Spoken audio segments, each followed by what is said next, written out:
이게 영양의 목표는 크게 두 가지로 나뉠 수가 있습니다. 첫 번째는 건강 유지, 그리고 두 번째는 건강 증진이거든요. 그래서 그 건강 유지는 이제 그 필수 영양소가 골고루 잘 들어있는 그런 주식을 급여함으로써 이제 최소한의 어떤 그 생체 기능을 유지하는 거를 우리가 그 건강 유지라고 하는 거거든요. 근데 영양제를 급여하는 거는 건강 증진과 관련이 있어요. 그래서 이제 영양의 목표는 건강 유지, 이거는 주식으로 하는 거고, 건강 증진, 이거는 영양제로 이제 하는 거예요. 영양의 목표입니다.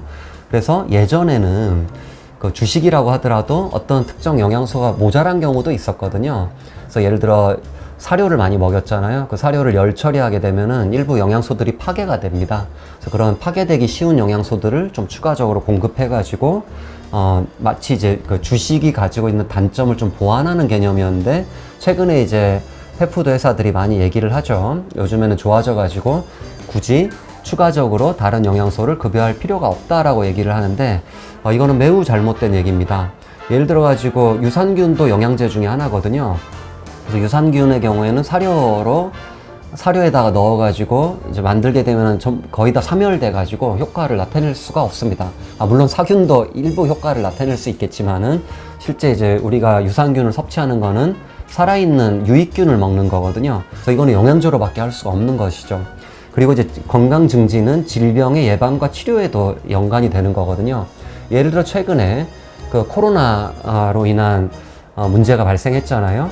이때 이제 배두된 영양소가 비타민 D예요. 그래서 비타민 D는 과거에는 칼슘인 대사와 관련돼서 이제 뼈 건강과 연관돼 있다라고만 우리가 알고 있었는데, 2010년도 전후로 해가지고 이 비타민 D가 항종양 효과가 있다. 그리고 이제 면역 기능을 개선해 준다라는 그런 얘기들도 있었거든요. 근데 이게 이제 어떻게 연구가 됐냐면은 혈중 농도가 낮은 경우에는 그런 효과가 별로 없어요. 사료에 있는 함량은 굉장히 낮은 함량이거든요. 물론 낮은 함량으로 한다면은 그 결핍증과 같은, 그러니까 거의 안 먹어서 생기는 문제가 결핍증이거든요. 그런 결핍증의 문제는 해소될 수가 있겠죠. 하지만은 그 좀 더 증량을 했을 때, 증가시켜서 급여했을 때 우리가 얻을 수 있는 그런 효과가 바로 그 면역 기능 개선이라든가 항종양 효과와 같은 거죠. 과거에는 이제 결핍증을 좀 해소시켜주는 그런 용도로서 생각을 했기 때문에 영양제를 추가로 급여할 필요가 없다라고 본 거죠. 근데 현재는 여러 연구들을 보면은 좀 추가적으로 제공했을 때 효과를 나타내는 경우가 많습니다. 예를 들어 오메가3 지방산도 적은 양을 급여했을 때는 결핍증은 막아도 혈류 개선 효과라든가, 사람의 경우는 심장 질환을 좀 완화시켜주는 그런 연구들이 많이 돼 있잖아요. 그 경우는 굉장히 많은 양을 급여를 했던 거죠. 그리고 이제 항산화 영양소 같은 경우에는 사료에 거의 안 들어 있습니다. 필수 영양소가 아닌 경우가 많아가지고, 필수 영양소로서의 항산화 영양소도 있고 비필수 영양소로서의 항산화 영양소도 있거든요. 근데 이제 그런 영양소들이 잘 파괴됩니다, 열에 의해 가지고. 그래서 사료만 먹었을 때는 그런 이제 노화 방지와 관련된, 산화 스트레스 억제와 관련된, 그리고 질병으로 인한 그 산화 스트레스, 특히 이제 그런 문제들을 완화시켜 줄 수 있는 정도까지는 아니다라는 거죠.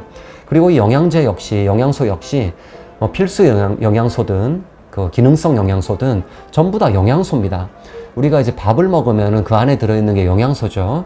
그래서 그 영양 성분을 좀 더 집중적으로 약간 더 높여놓은 개념이기 때문에 우리는 사실 이제 영양소를 먹는 거죠. 사람의 경우는 건강기능식품이라고 식품의 한 범주 안에 들어있는 게 영양소가 되는 거고, 그게 영양제가 되는 거죠. 반려동물도 마찬가지입니다. 그래서 최근에 또 많이 나오는 얘기가 휴지기에 대한 얘기를 많이 하잖아요.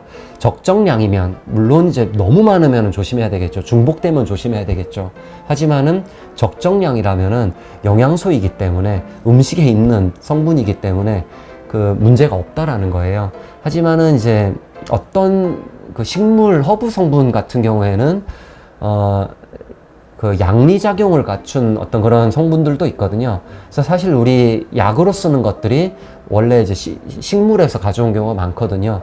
그 경우에는 영양소 자체 때문이 아니라 식물에 들어있는 다른 양리 성분과 관련된 것들 때문에 이제 휴지기가 얘기가 나오는 거거든요. 그렇지 않고 유효 성분만 따로 넣어가지고 잘 배합해서 적정량을 함유하고 있는 영양제를 급여한다라면은 좀 오랫동안 이제 급여해도 된다라는 거죠.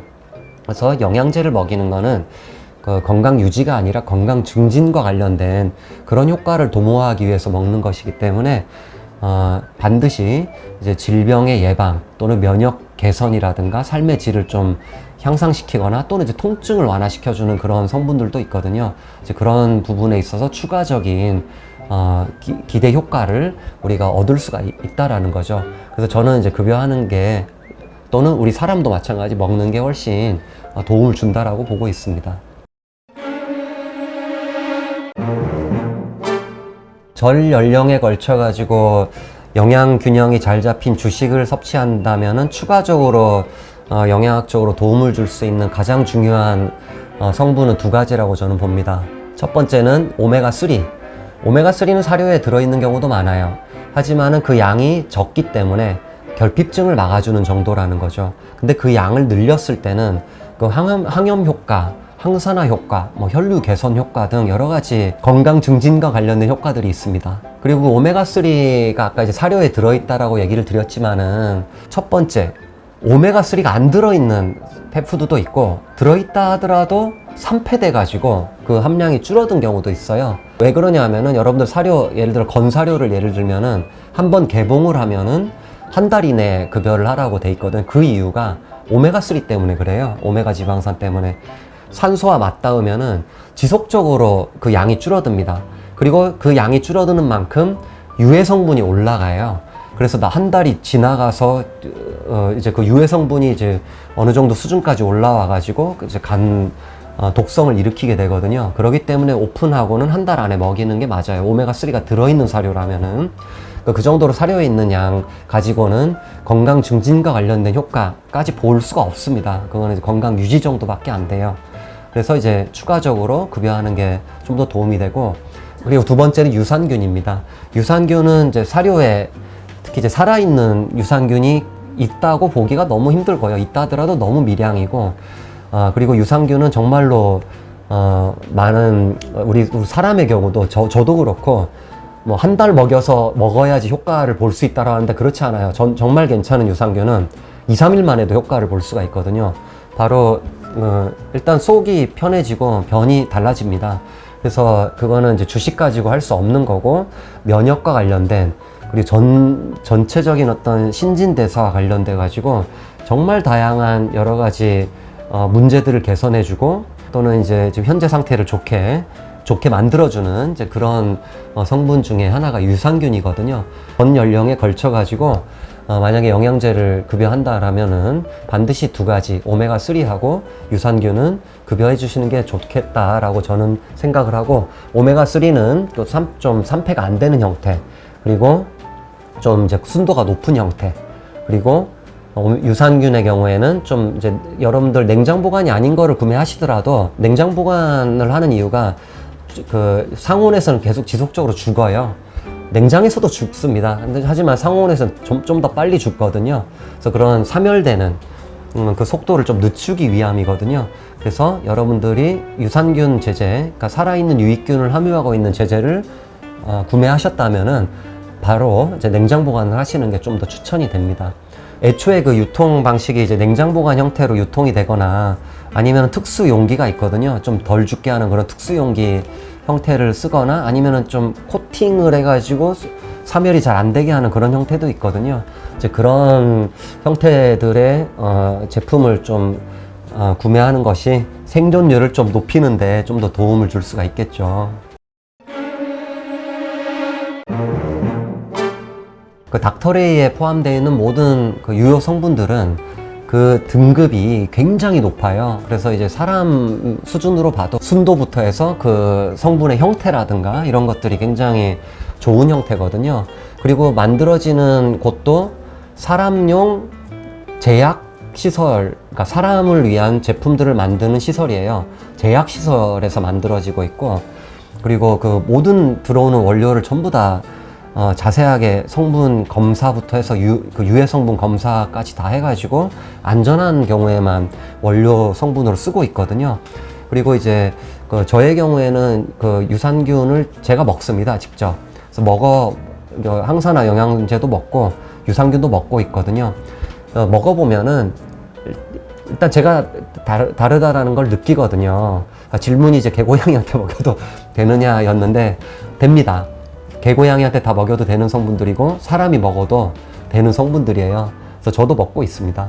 그리고 그 닥터레이를 생산하는 그 시설은 CGMP 인증 시설이라 그래가지고 입고되는 모든 원료 그리고 그 원료를 또 이제 영양제를 만드는데 써야 되겠죠. 그 전 과정을 그 미국 FDA에서 이제 전 과정을 모니터링을 하고 있습니다. 그렇기 때문에 어떤 속임수를 쓸 수도 없고 단계별로 여러 가지 다양한 검사들을 실시하고 있기 때문에 우리 사람 공장에서 만들어지는 제약 등급의 그런 제품이라고 보시면 됩니다.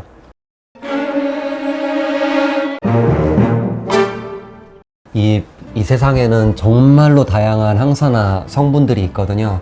그 항산화 성분들이 하는 거는 체내에서 정상적으로 만들어지는 산화 스트레스, 이건 밥을 먹어도 만들어지는 거예요. 활성산소라고 하거든요. 그 활성산소로 인한 스트레스를 산화 스트레스라고 하는데 밥을 먹어도 만들어지는 게 활성산소입니다.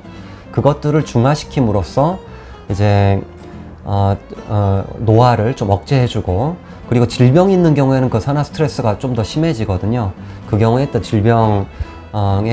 질병으로 인한 여러 가지 증상들을 완화시켜주는 데 도움을 줄 수 있는 성분이 바로 항산화 성분인데, 닥터레이에서는 이제 3가지가 지금 현재 출시되어 있는데, 그 제일 먼저 출시된 게 마그네타잖아요.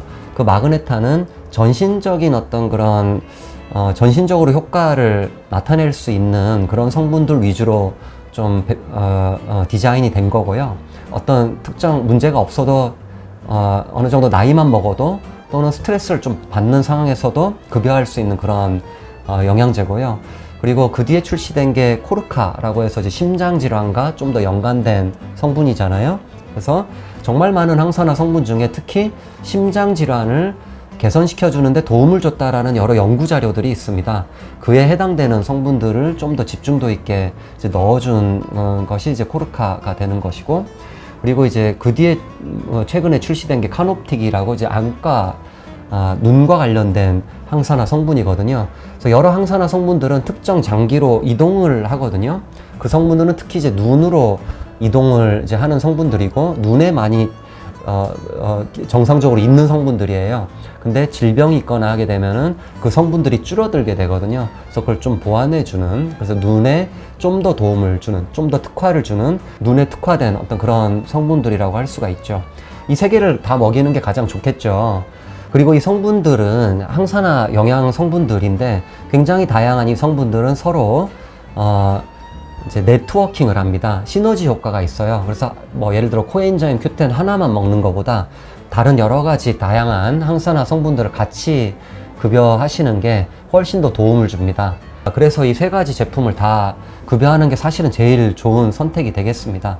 근데 이제 예를 들어 그 마그네타라든가 캐놉틱 같은 경우에는 좀 연질 캡슐이라 가지고, 특히 이제 마그네타가 좀 크잖아요. 캐놉틱은 작아 가지고 급여에 용이성이 있다고 보는데, 마그네타가 좀 커가지고 우리 강아지들이, 고양이들이 못 먹는다.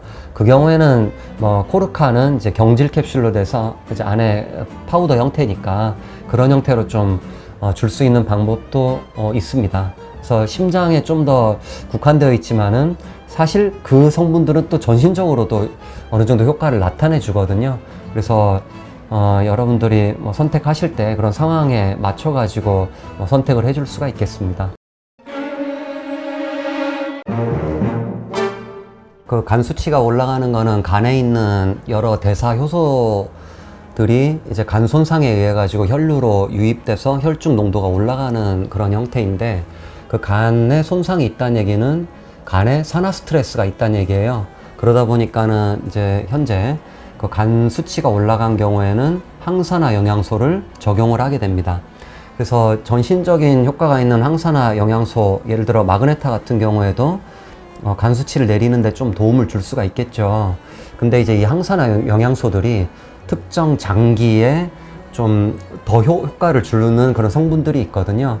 그래서 예를 들어 가지고 간과 관련돼 가지고는 그 샘이라는 그런 성분이라든가 또는 실리마린, 실리비닌이라는 성분들이 그런 항산화 영양소 중에 하나고, 일부 이제 비타민 C라든가 비타민 E도 그런 이제 간 손상과 관련돼서 도움을 줄 수 있는 영양소라고 알려져 있거든요. 그리고 그 외에 글루타티온 같은 경우도 간 손상이 있는 경우에 그를 개선시켜 주는데 굉장히 도움을 주는 그런 항산화 성분으로 알려져 있고, 그리고 이제 그 아미노산 중에 오르니틴이라는 아미노산도 간 손상을 개선시켜 주는데 필요한 그런 성분이거든요. 근데 이 샘E 같은 경우에는 위산에 쉽게 파괴가 됩니다. 그렇기 때문에 위산으로부터 이거를 좀 보호해 줄 수 있는 그런 제형이 이제 필요하고, 그리고 실리마린 또는 이제 실리비닌이라는 그 유효 성분 같은 경우에도 이제 항산화 영양소인데, 이 성분 같은 경우에 흡수가 잘 안 돼요. 그래서 흡수를 잘 시켜주는 그런 형태가 있거든요. 그런 형태를 쓰는 게 좀 더 도움이 되겠죠. 그래서 저희 그 닥터레이에서도 그런 부분들을 감안해 가지고 조만간에 간과 관련된 그런 영양제를 출시할 예정에 있습니다.